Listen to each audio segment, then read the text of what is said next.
सोचिए, क्या कभी एक छोटा सा झूठ आपको मालामाल कर सकता है?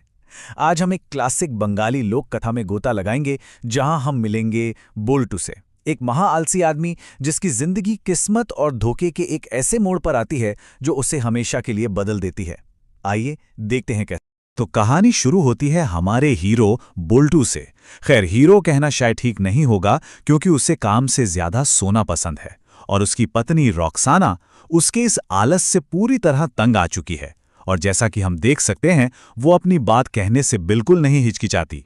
अब असली मुसीबत तब शुरू होती है जब उनकी इकलौती और कीमती गाय लालू कहीं खो जाती है। रुखसाना ने बोल्टू को सीधी सीधी चेतावनी दे दी, गाय को ढूंढकर लाओ, वरना घर वापस आने की सोचना भी मत। अब बोल्टू को पता था कि घर जाके तो डांट पड़नी ही है, तो उसने सिर्फ मुसीबत से बचने का नहीं, बल्कि हीरो बनकर लौटने का एक बड़ा ही चालाक प्लान बनाया। तो उसका प्लान क्या था? बस एक छोटा सा सीधा साधा झूठ। वो अपनी पत्नी को जाकर कहेगा कि उसने गाय को अपनी किसी रहस्यमयी जादुई शक्ति से ढूंढा है, ना कि यूं ही ढूंढते ढूंढते। पर कहते हैं ना, झूठ के पैर नहीं होते, पर पंख जरूर होते हैं। और देखते ही देखते बोल्टू की इन शक्तियों की बातें पूरे गांव में आग की तरह फैल गईं, और उसकी ये छोटी सी चाल अब उसके काबू से बाहर होती जा रही थी। और यहीं से शुरू होता है बोल्टू की खतरनाक शोहरत का सफर। एक ऐसा सफर जो उसे एक ऐसी दुनिया में ले जाएगा जिसके बारे में उसने कभी सपने में भी नहीं सोचा था। उसकी शोहरत और बढ़ गई जब उसने बड़ी चालाकी से गांव के मुखिया की खोई हुई चाबी ढूंढ निकाली। उसे बस ये याद था कि मुखिया जी अक्सर अपनी चाबी कान के पीछे रखकर भूल जाते हैं, और ये छोटी सी चालाकी इतनी बड़ी बात बन गई कि उसकी ताकत की कहानियां सीधा राजा के कानों तक जा पहुंच। और राजा साहब के पास एक बहुत बड़ी मुसीबत थी। रानी का बेशकीमती हीरों का हार चोरी हो गया था, और उन्हें लगा कि बोल्टू ही वो इंसान है जो इसे ढूंढ सकता है। तो अचानक से बात घर की डांट से बढ़कर जिंदगी और मौत पर आ गई। अगर काम हो गया तो इनाम ही इनाम, और अगर नहीं हुआ तो सजाए मौत। अब बेचारा बोल्टू महल में फंस चुका था। उसके पास कोई असली ताकत तो थी नहीं, अब उसकी एकमात्र उम्मीद थी किस्मत, खालिस अंधी किस्मत। अपने कमरे में अकेला डरा हुआ बोल्टू बस अपनी किस्मत को कोस रहा था, और इसी घबराहट में वो अपने बचपन का नाम बाबू बुदबुदाने लगा। उसे क्या पता था कि यही एक शब्द उसकी पूरी दुनिया बदलने वाला है। क्योंकि यकीन मानिए, एक गजब का इत्तेफाक हुआ। असली चोर का नाम भी बाबू ही था, और वो चोर जो महल का बावर्ची था, ठीक उसी वक्त दरवाजे के बाहर कान लगाकर सब सुन रहा था। उसे लगा कि बोल्टू कोई सच्चा भविष्यवक्ता है जिसने उसका पर्दाफाश कर दिया है, और बस वो डरा हुआ बावर्ची सीधा अंदर आया और उसने सब कुछ उगल दिया। उसे ये एहसास भी नहीं हुआ कि उसने अभी अभी किस्मत के एक झटके से खुद को फंसा दिया है।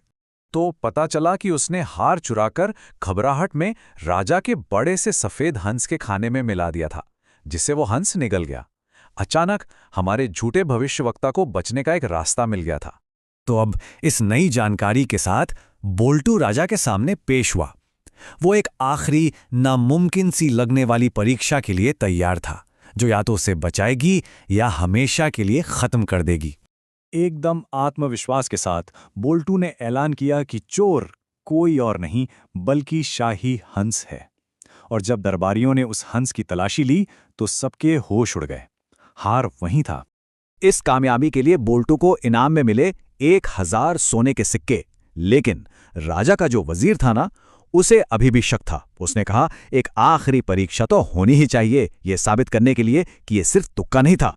तो राजा ने क्या किया, बगीचे से एक छोटा सा कीड़ा पकड़ा, उसे अपनी मुट्ठी में बंद किया और बोल्टू के सामने आखिरी चुनौती रखी।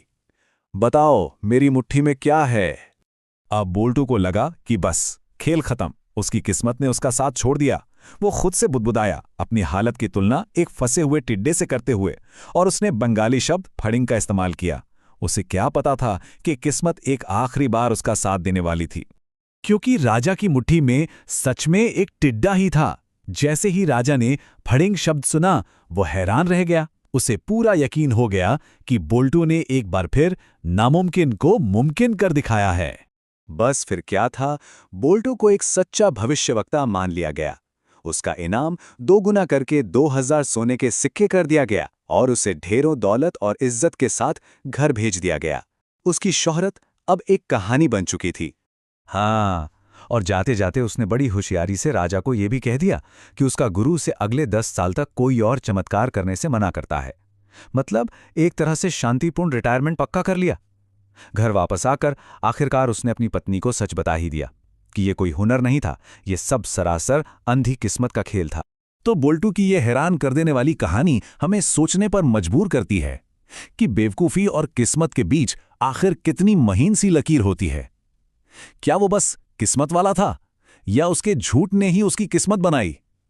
ये एक ऐसी कहानी है जो हमें याद दिलाती है कि कभी-कभी सबसे बड़ी दौलत सबसे अजीब रास्तों से मिलती है।